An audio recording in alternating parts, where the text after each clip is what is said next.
युग में भाषा वाला प्रश्न बनाने का नियम क्या है? सुनो, 2 चर वाले, कितने चर वाले? 2 चर वाले मतलब x और y कोई भी 2 चर हो, a b c कोई भी 2 चर, उसमें हम लोग भाषा का प्रश्न कैसे हल करेंगे उस पर हम लोग ध्यान देंगे। सुनो, तो बेसिक सी बात है, 1-2 पॉइंट समझ लो बढ़िया से। सबसे पहले तो प्रश्न को आपको आराम से समझना पड़ेगा। पहले सब ध्यान में बोर्ड पर, कुछ लिखना नहीं है, शांति से बैठिए, आराम बोर्ड पर ताकिए, बढ़िया से ध्यान लगाइए, तब समझ में आएगा आपको। सबसे पहले तो हम करेंगे कि प्रश्न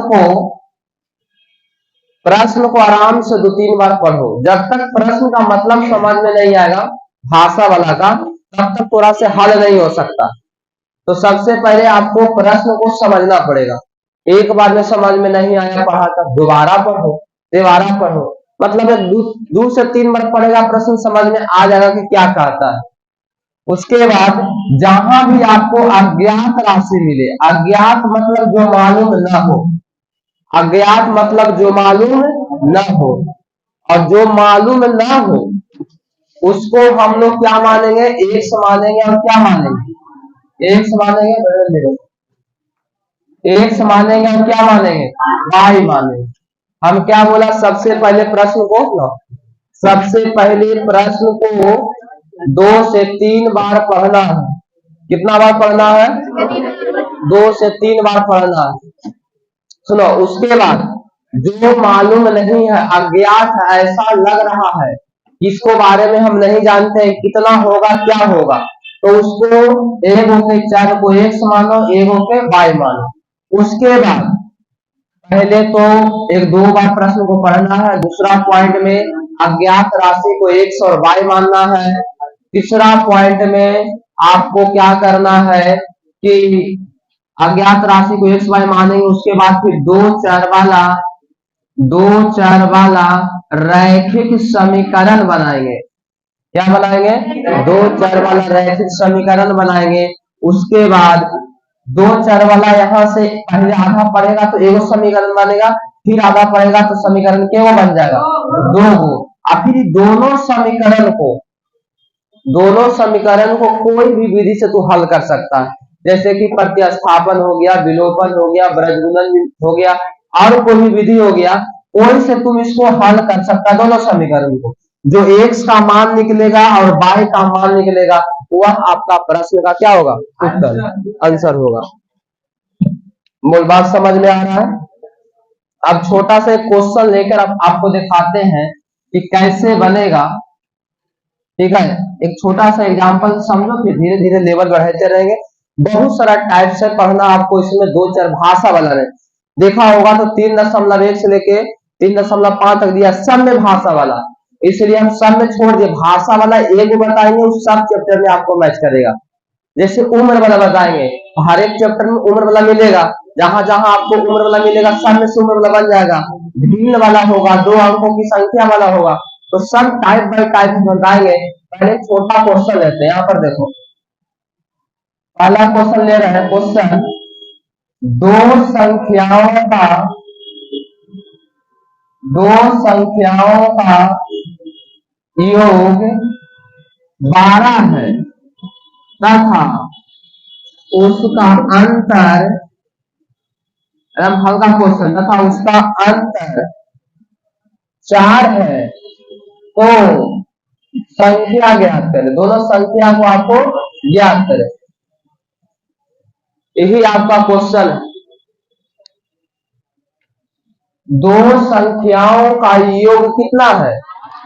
हमने बोला, समझाया, सबसे पहले प्रश्न को आराम से पढ़ना है। अगर हम हल करेंगे तो सबसे पहले प्रश्न को हम पढ़ेंगे। 2 संख्याओं का योग 12 है, मतलब ऐसे समझना, सोचना तुम लोग को भी कि 2 गो संख्या है, योग मतलब जोड़ होता है, अंतर मतलब घटाव होता है। बोला कि 2 संख्याओं का आपको योग कितना है? 12 है। जहां पर संख्या मिलेगा वहां पर रुक के आपको समझना पड़ेगा कि क्या दिया है संख्या। 12 है तो 12 क्या है? संख्याओं का योग। 12 क्या है? संख्याओं का योग। अब दो वो संख्या है जिसको जोड़ते हैं तब कितना आता है? तो देखो यहाँ पर हमको मालूम नहीं है पहला संख्या कितना है और दूसरा संख्या कितना है। 10 में 2 जोड़ेंगे तैयो 12 आएगा, 6 में 6 जोड़ेंगे तैयो 12 आएगा, 8 में 4 जोड़ेंगे तैयो 12 आएगा, 3 में 9 जोड़ेंगे तो बहुत सारा संख्या मिल जाएगा।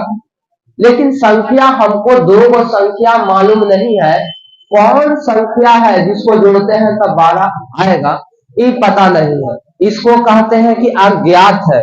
अज्ञात मतलब मालूम नहीं है। तो ऐसा कंडीशन में पहला संख्या को एक मानना है और दूसरा संख्या को बाई मानना है।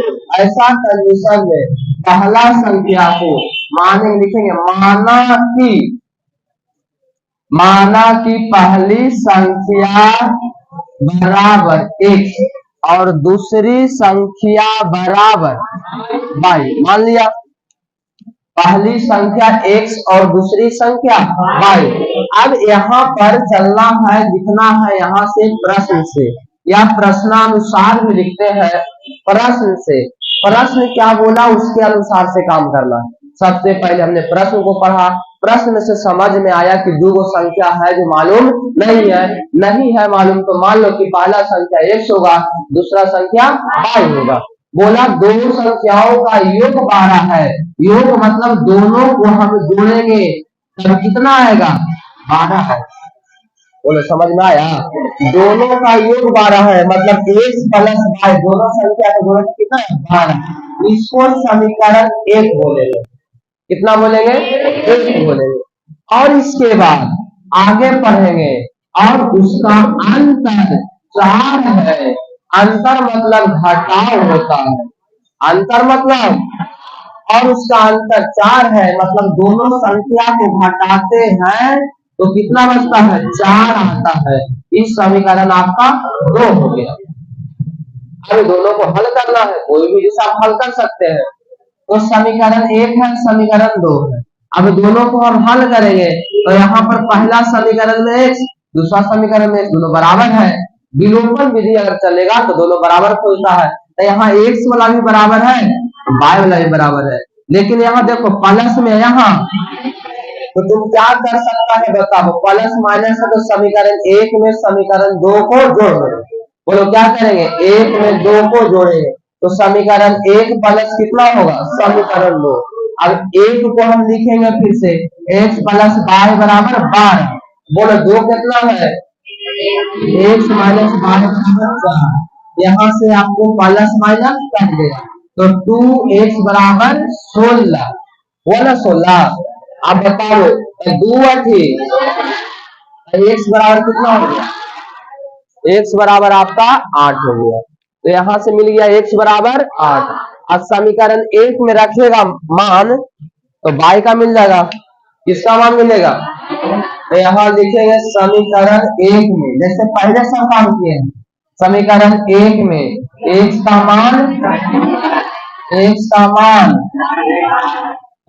मान रखने पर तो एक कहाँ है? x प्लस वाई बराबर 12 तो हो गया 8 प्लस वाई बराबर 12। ठीक है, तो y बराबर 12 माइनस 8, y बराबर कितना? बोलो क्लियर? अब आपको इसी प्रकार से भाषा वाला प्रश्न को बनाना है। मेन जो कहता है उसके अनुसार से आपको काम करना है। 2 समीकरण मिलेगा, दोनों समीकरण को सबसे आसान तरीका मिलेगा आपको विलोपन विधि से हल कर दीजिएगा। x का मान और y का मान मिल गया। पहली संख्या x बराबर 18 तो सॉरी 8, तो पहली संख्या 8 हो गया और दूसरी संख्या y है तो y बराबर 4 हो गया। दोनों को जोड़ेगा 12 आएगा, अंतर उसका कितना आएगा? 4 आएगा। 8 में से 4 जाएगा तो 4 आएगा। तो इसी प्रकार से हम लोग भाषा वाले प्रश्न को बनाते हैं। बोलो समझ में आया? तो आपको नियम लिखना है, तो पहला पॉइंट में लिखो। पहला पॉइंट क्या क्या काम करना है, पहला पॉइंट में लिखिएगा। सबसे पहले प्रश्न को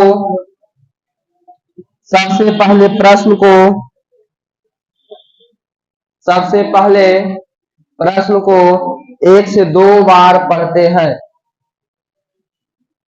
सबसे पहले प्रश्न को 1 से 2 बार पढ़ते हैं।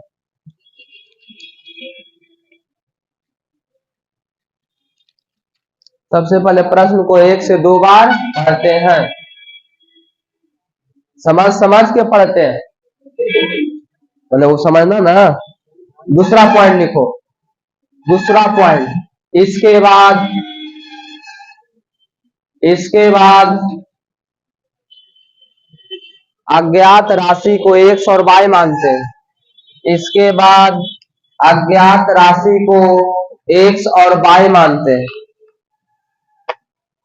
इसके बाद अज्ञात राशि को x और y मानते हैं। इसके बाद अज्ञात राशि को x और y मानते हैं। x और y मानते हैं, हो गया। तीसरा पॉइंट लिखो, तीसरा पॉइंट, इसके बाद प्रश्न से चलते हैं। इसके बाद प्रश्न से चलते हैं। इसके बाद प्रश्न से चलते हैं। इसके बाद प्रश्न से चलते हैं, हो गया। अगला पॉइंट लिखो,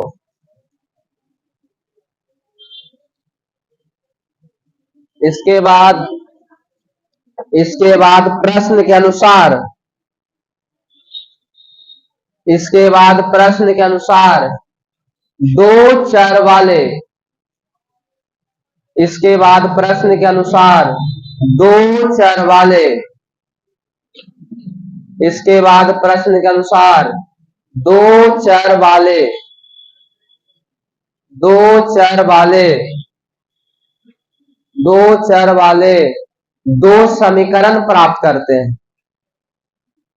2 चर वाले 2 समीकरण प्राप्त करते हैं। 2 समीकरण प्राप्त करते हैं,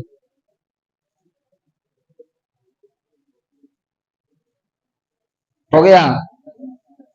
अगला लिखो, 5वां पॉइंट, इसके बाद प्राप्त समीकरण को, इसके बाद प्राप्त समीकरण को, इसके बाद प्राप्त समीकरण को किसी भी विधि से हल करके, इसके बाद प्राप्त समीकरण को किसी भी विधि से हल करके x और y का मान निकालते हैं। किसी भी विधि से हल करके x और y का मान निकालते हैं। x और y का मान निकालते हैं। x और y का मान निकालते हैं। जो प्रश्न का उत्तर होता है, जो प्रश्न का उत्तर होता है। 2 संख्याओं का अंतर 26 है। क्वेश्चन है आपका, 2 संख्याओं का अंतर 26 है। एक संख्या दूसरी संख्या की 3 गुनी है, बन गया। 2 संख्या रे, सुन लो, देख लो, पाक लो एक बार। 2 संख्या, तो बताओ सबसे पहले क्या करेगा, मानना है। माना कि पहली संख्या 1 और दूसरी संख्या y, पहली संख्या 1 और दूसरी संख्या y। उसके बाद प्रश्न से, जो प्रश्न से कहेगा उसी के अनुसार काम करेंगे। सोल्व, थोड़ा सॉल्यूशन देख लीजिए। मान लो, माना कि पहली संख्या बराबर, माना कि पहली संख्या बराबर x और दूसरी संख्या बराबर, बोल रहा हूं भाई ना, प्रश्न को ध्यान से पढ़ेंगे। बोला कि 2 संख्याओं का अंतर 26 है, हुआ। 2 संख्याओं का अंतर 26 है। तो बताओ अंतर मतलब क्या होता है? अंतर मतलब यहाँ पर अंतर आपका हो गया 26। मतलब कि जब प्रश्न से हम चलेंगे, प्रश्न से, तो x - y बराबर 26। हमारा तो इंतजार रहता है समीकरण का, है ना। समीकरण बन गया, एक हो गया समीकरण। अंतर मतलब घटाओ, योग बोलता तो प्लस कर देते। बोलो समझ में आ गया सबको जी, समझ गया ना अपना। आगे आगे प्रश्न को पढ़ा, मतलब फिर से पुनः, तो बोला एक संख्या, ध्यान दो बढ़िया से, एक संख्या दूसरी संख्या के तीन गुनी है। देखो ना, एक संख्या, तो बोलो एक संख्या मतलब समझ लो पहली संख्या, पहली संख्या दूसरी संख्या का तीन गुना है। अब देखो इस सब बात पकड़ने का कल होना चाहिए।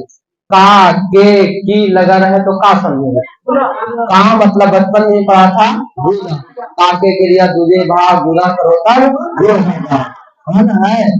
तो देखो हम लिखते हैं कैसे, पहली संख्या का सोचा, पहली संख्या तो एक है, तो एक से पहली संख्या दूसरी संख्या की कर दिया, लेकिन मान लो कि का है, का मतलब गुना, दूसरी संख्या के तीन गुना, दूसरी के तीन गुना, दूसरी कौन, अब दूसरी का क्या गुना, मतलब दूसरी में कैसे गुना, तो पहली से क्या हो जाएगा बराबर। तो पहली जो संख्या है दूसरी संख्या का क्या गुना हो गया, मतलब बाई में 3 से गुना कर दिया, दोनों आपस में क्या हो गया। अरे ध्यान दो, ध्यान लाए, यहाँ देखो, एक हमको तो समीकरण चाहिए, अगर ना तो यहाँ से भी काम चल जाएगा, इसको समीकरण 2 मान लो। आई एक बराबर 3 बाई है, इन मनवा ले जाके एक में बैठा दो, तब प्रतिस्थापन में नहीं लग जाएगा ना, समझ में आ रहा है।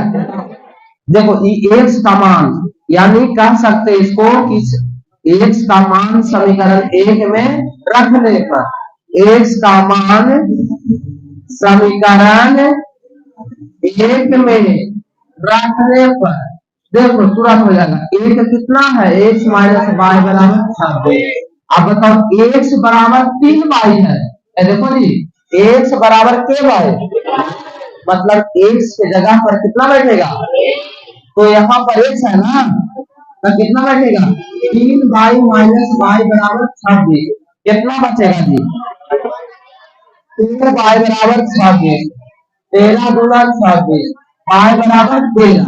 चलो जब वाई बराबर 13 मिल गया तो क्या एक्स बराबर नहीं मिलेगा, एहे से समीकरण 2 में लिखो, समीकरण 2 में वाई का मान रख लेता है, वाई का मान, और समीकरण 2 आपका कितना है, एक्स बराबर 3 वाई, तो एक्स बराबर 3, वाई के मान 13, तो 13 दिया 40। बताओ पहली संख्या कितना है 39, पहली एक्स ना है जी, बोला आज ऐसा बात करता, पहली संख्या एक्स, तो एक्स का मान 39, पहली संख्या कितना आया, दूसरी संख्या कितना आया 13। बताओ दोनों संख्याओं का अंतर 26 है, 39 और 13 का अंतर 26 है, क्या पहली संख्या जो है दूसरी के 3 गुना है, 13 की 39 होता है, बस तो हो गया। देखो पहली संख्या बराबर, पहली संख्या बराबर x बराबर 39, और दूसरी संख्या बराबर, चलिए उतारिए फटाफट।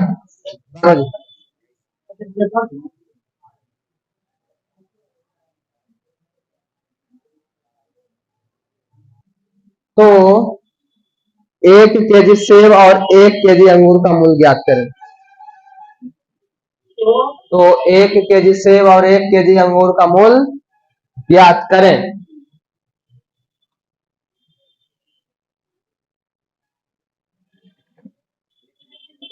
तो 1 केजी सेब और 1 केजी अंगूर का मूल्य ज्ञात करें। चलो क्वेश्चन एक बार फिर से सुन लो, मिला लो, ऐसा मिलाएगा क्वेश्चन को, 2 केजी सेब और 1 केजी अंगूर का मूल्य किसी दिन 160 रुपया था। जैसे कोई आदमी, सुनो, कोई आदमी गया बाजार में, कभी हो बाजार के दिन या अंदीना भी, तो 2 केजी सेब लिया, वोट पर ध्यान दीजिए साहब, चाहे लोग वोट पर ध्यान दो, 2 केजी सेब और 1 केजी अंगूर का मूल्य 160 रुपया। अगर एक दुकान से कोई आदमी 2 केजी सेब लिया और 1 केजी अंगूर लिया तो इसको डायरेक्ट दिया कि 160 रुपया हो लो, क्या रुपया हो लो। अगर कोई पूछेगा कि बताओ 1 किलो सेब कितना में दिया, 1 किलो अंगूर कितना में दिया, तो क्या बता सकता है? नहीं बताएगा, कहीं उसको तो पूरा जोड़ के दे दिया, 2 किलो सेब है 1 किलो अंगूर है, दोनों लिया तो 160 रुपया तुमको हुआ। तो यहाँ पर ना हमको सुनो, यहाँ पर ना हमको मालूम है 1 केजी अंगूर का दाम, ना मालूम है 1 केजी सेब का दाम। आगे बोला 4 महीना बाद आदमी फिर गया तो महंगाई बढ़ गया होगा।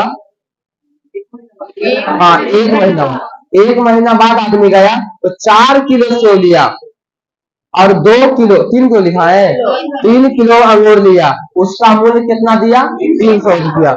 ऐसे तो किताब खाली बोला कि समीकरण बना के आप खाली छोड़ दीजिए इसको, लेकिन आपको बताना है 1 किलो सेब का मूल्य और 1 किलो क्या होगा। तो देखो यहाँ पर ध्यान दो, सबसे पहले तो हम मानेंगे कि हमको पता नहीं है। सुनो जी, ध्यान से सुनो, बोर्ड पर अरे बोर्ड पर दिमाग लगाओ। सबसे पहले पता करेंगे कि हमारा 1 किलो सेव कितना में दे रहा है और 1 किलो अंगूर कितना में दे रहा, मालूम है? अरे बोलो मालूम है? तो उसके लिए क्या करेगा, जो मालूम ना हो, जो अज्ञात हो, उसके लिए हम लोग एक्स और वाई मानते हैं। क्या मानते हैं? तो पहले यहाँ पर लिखेंगे, आराम से देखो एकदम समझ में आ जाएगा। पहले माना कि एक न संख्या है रे, यहाँ 1 किलो से न बात चल रहा है। माना कि 1 केजी सेब का मूल्य, सेब का मूल्य कितना है? मान कि 100 रुपया में दे रहा है। जैसे हम थोड़ा बोले कि 50 रुपया में 1 किलो, 50 रुपया में 1 किलो, तो 2 किलो कितना देगा? इतना तो हिसाब किताब जानने करता होगा, मतलब गुना कर देंगे रुपया में। अब 1 केजी अंगूर, 1 केजी अंगूर का मूल्य कितना है? कितने रुपया है? देखो ध्यान दो बढ़िया से, आवाज मत करो, प्रश्न से चलेंगे। अब फिर क्वेश्चन को पढ़ेंगे। क्वेश्चन बोला 2 केजी सेब, 2 केजी सेब और 1 केजी अंगूर, 1 किलो सेब दे रहा है 100 रुपया में, तो 2 किलो सेब कितना में देगा? 2x में देगा। कितना में? जैसे कि 1 किलो सेब दे रहा है मान लो कि 60 रुपया में, तो 2 किलो कितना में? 120 आया था। कैसे आया? 2 गुना 60 रुपया, रुपया से गुना कर दिया ना, तो 1 किलो के दाम यहाँ 100 रुपया, तो 2 किलो के दाम कितना? 2x। चलो तो यहाँ पर लिखो 2 केजी, सुनो 2 केजी सेब का, 2 केजी सेब का मूल्य 2x और 1 केजी अंगूर के ऊपर है ये, 1 केजी अंगूर का मूल्य कितना? 22 रुपया। सुन लो रे बाबू, आदमी आदमी ने कहा किया 2 किलो सेब लिया 1 किलो अंगूर लिया, कितना मांगा ओकरा से? क्वेश्चन में 160 रुपया। कितना मांगा? ये किसका रुपया है? 2 किलो सेब का। ये किसका रुपया है? 1 किलो अंगूर का। पूरा रुपया जोड़ेंगे तो कितना हुआ? 160 रुपया। 2x प्लस y बराबर 160। समीकरण कितना? काहे कि 2 किलो से और 1 किलो अंगूर लिया तो पूरा रुपया जोड़ के रुपया कितना बराबर होगा? 2x प्लस y बराबर 160 रुपया। समीकरण 1 हमरा तो चाहिए समीकरण। 1 महीना बाद फिर आदमी गया पुनः, 1 महीना बाद आदमी गया तो अभी कितना खरीदा? 4 केजी सेब खरीदा। बताओ 1 केजी सेब का मूल्य कितना है? तो 4 केजी सेब, मतलब उसमें रेट में कोई परिवर्तन नहीं हुआ है, तो 4 केजी सेब का, 4 केजी सेब का मूल्य कितना होगा? 4x रुपया। और के किलो था? 3 किलो, 3 केजी अंगूर, 3 केजी अंगूर का मूल्य कितना होगा? 3/, लेकिन फिर रुपया मांगा तो कैसे रुपया मांगा? 300 रुपया जोड़ रुपया बराबर रुपया, तो 4x प्लस 3y बराबर 300 रुपया। ऐसा किताब में क्वेश्चन था, खाली आपको समीकरण बनाने के लिए बोल रहा था, इतना बना लीजिएगा। अरे जब इतना बन ही जाएगा तो इतना सिखाए हैं बिलो पर मुझे हल करना, ताकि ऐसा कोई भी लगा सकता। ठीक है, अब सुनो अगर आपको सुनो, अगर आपको हल करने का मन है इसको, तो क्या कीजिए, समीकरण एक और दो है, क्या एक्स वाला बराबर है, वाई वाला बराबर है, तो चार चल जाएगा समीकरण एक में, और दो आ जाएगा समीकरण, क्या ऐसा विलोपन विधि में हम बताए हैं? तो समीकरण में एक में चार से गुना माइनस दो में कैसे, एक में चार से गुना कर दो, चार गुना चार बाई 16 छह 640, और दो में दो से, तो चार गुना तीन गुना और छह गुना 1200 करे। अब घटा है तो घट जाएगा, कट जाएगा, माइनस में दो बार बच जाएगा, यही कितना बचेगा,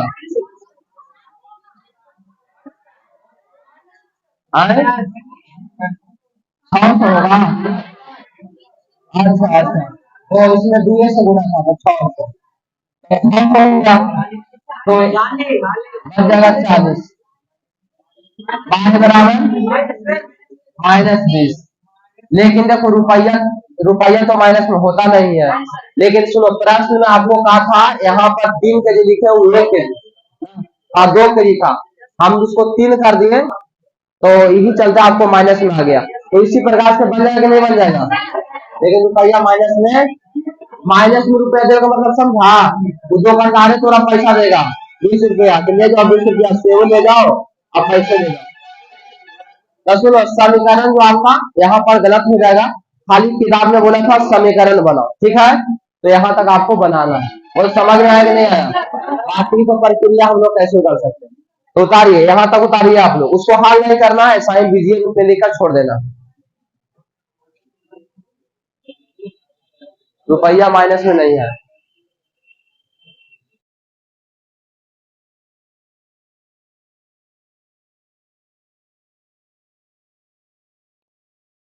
दो संपूरक कोणों में बड़ा कोण छोटा कोण से 18 डिग्री अधिक है, तो उन्हें ज्ञात करें, मतलब उस कोण को ज्ञात करें। थोड़ा सा ध्यान दो, पहला बात कि तुम लोग को पता होगा कि संपूरक कोण किसे कहा जाता है, किसको किसको पता है, जरा हाथ खड़ा करो, संपूरक कोण के बारे में जानकारी किसको किसको पास है, चलो, और सब नालायक है, चलो ठीक है नालायक, हाथ गिराओ। देखो संपूरक कोण उस दो कोण को कहा जाता है जिसका योगफल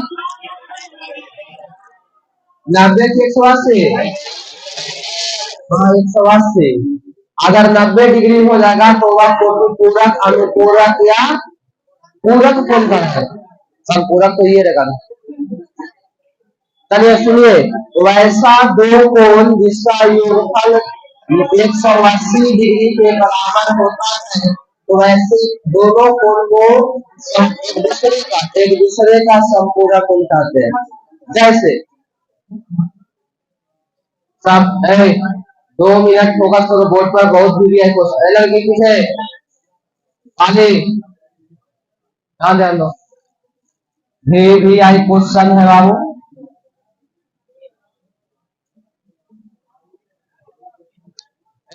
अगर हम बोले कि बाबू एगो कोण 60 डिग्री है, एगो 120 डिग्री है,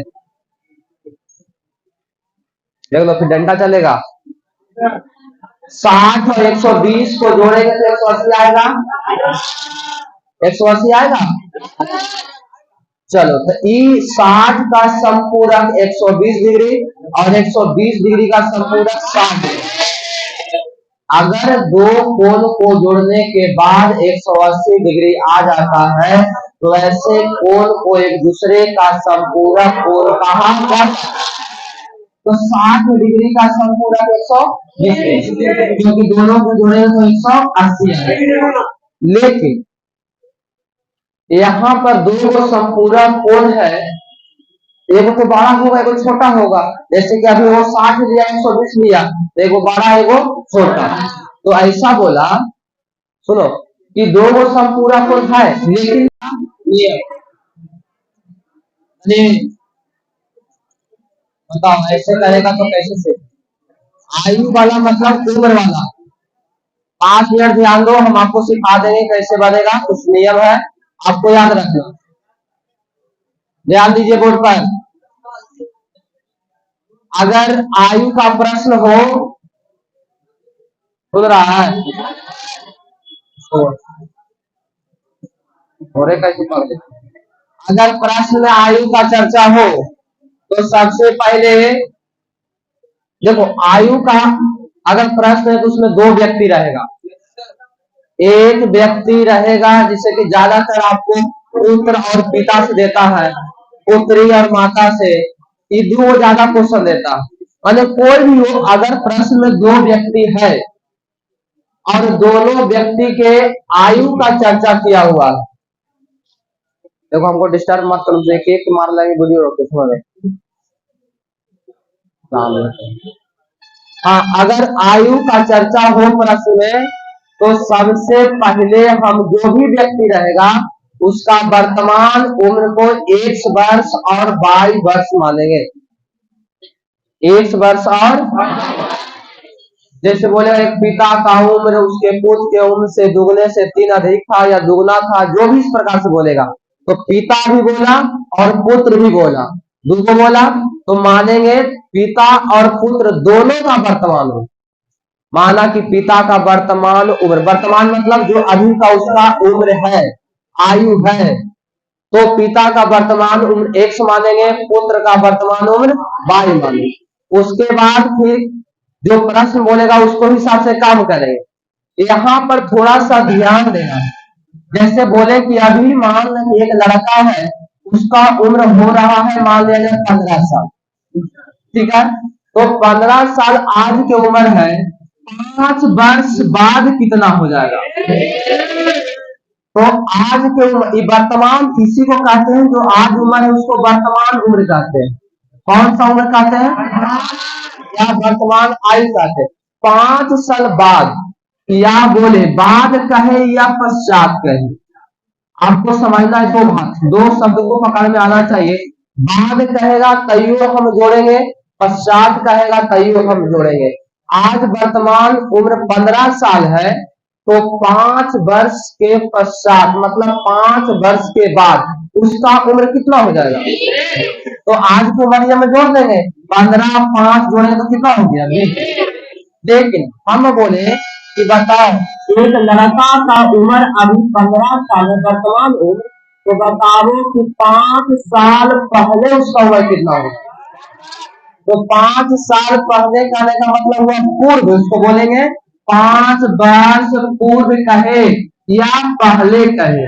2 शब्द कहेगा, पहले कहेगा तैयो घटा देंगे और पूर्व बोलेगा तैयो घटा देंगे। तो आज कोई 15 साल के है तो 5 साल पहले के साल के? 10 साल के।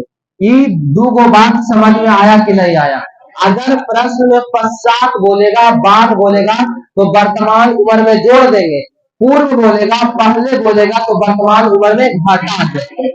हुआ बाद बोलेगा, पश्चात बोलेगा, तो वर्तमान उम्र में जोड़ देंगे, पहले बोलेगा, पूर्व बोलेगा, तो वर्तमान उम्र में घटा देंगे। हम तुमको बोले एक लड़की का वर्तमान उम्र 1 वर्ष है, तो 6 वर्ष बाद उसका उम्र कितना होगा? बाद बोला तो जोड़ेंगे ना, यहाँ पर उसका वर्तमान 6 वर्ष मान लेगा, 1 प्लस 1 प्लस कितना होगा? 6 होगा। अगर हम बोले कि बताओ 10 साल पहले इसका उम्र कितना होगा? 1 माइनस 10, ये आपका हो गया 10 साल पहले का उम्र, ये हो गया 6 साल बाद का। तो ऐसा ही आपको प्रश्न बोलेगा, जब उम्र वाला प्रश्न आएगा, कोई भी प्रश्न पढ़ो अगर उसमें उम्र का चर्चा हो, आयु का चर्चा हो, तो सबसे पहले जो भी आदमी दिया गया है उसमें एगो के वर्तमान उम्र 1 मानेंगे, एगो के वर्तमान उम्र 22 मानेंगे। उसके बाद चलेंगे प्रश्न से। कहां से चलेंगे? प्रश्न से चलेंगे।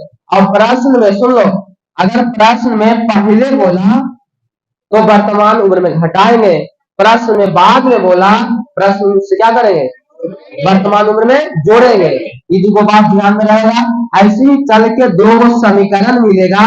ये दोनों समीकरण को जैसे अभी हम हल कर रहे थे विलोपन या प्रतिस्थापन कोई भी विधि से, वैसा ही हम हल करेंगे तो x का मान मिलेगा और y का मान मिलेगा। जो x का मान होगा, मान ले कि पिता के है x तो पिता का उम्र निकल गया, y बेटा के है तो पुत्र का उम्र निकल गया। तो बस ऐसा ही बन जाएगा प्रश्न। समझ में कुछ आया?